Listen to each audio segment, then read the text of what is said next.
Hello mga mamshis! So, may rush order tayo ngayon and it's Friday.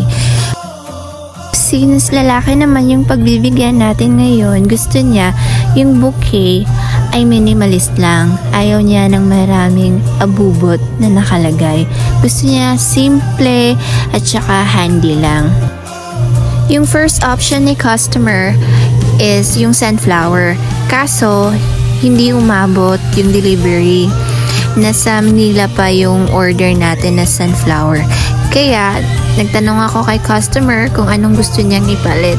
At ito nga, yung black rose yung napili niya. Binibilisan ko na nga pala yung paggawa ng bouquet. Kasi malapit na mag 3 PM. Yun pa naman yung delivery time na gusto ng customer natin. Ayan, panaytingin na ako sa orasan. Kasi baka mag 3 na, hindi na ako aabot sa time na binigay ni customer. Ganito pala ako magbalot ng bouquet. Inaanggulo-anggulo ko para maganda siyang tingnan kahit nasa anong position siya.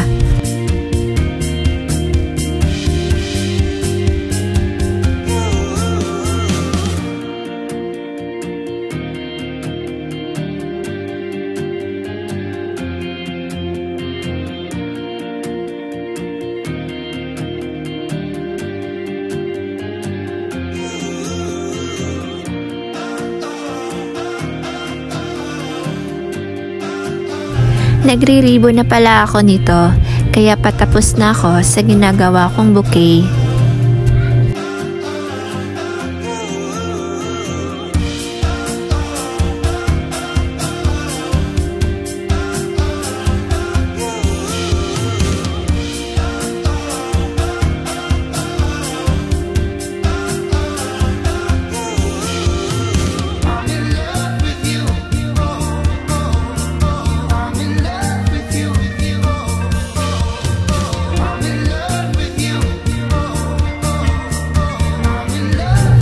At dito, kumuha ako ng sosyal na pang-ipit ng card.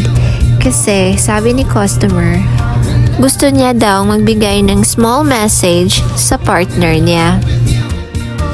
Sa mga cards pala namin, ginagamit ko yung Canva kasi may mga ready-made template na sa Canva.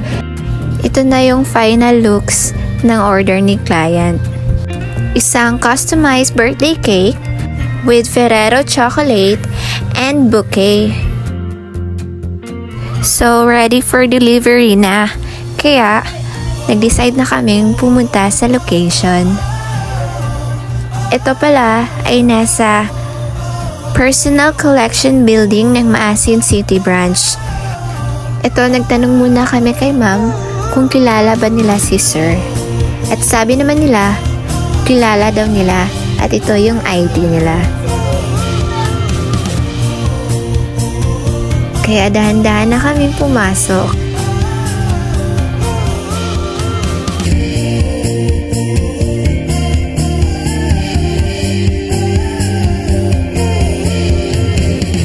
Ayun si sir. Nabigla siya. Kasi hindi niya ini-expect na may pa-surprise pala si ma'am sa kanya. Laki ng ngiti ni sir, oh. Mapapa, sana all na lang talaga tayo. Ganyan lang talaga kalaki ng bouquet ang gusto ng client natin. Kasi gusto niya simple tsaka handy. Kasi daw, lalaki yung pagbibigyan.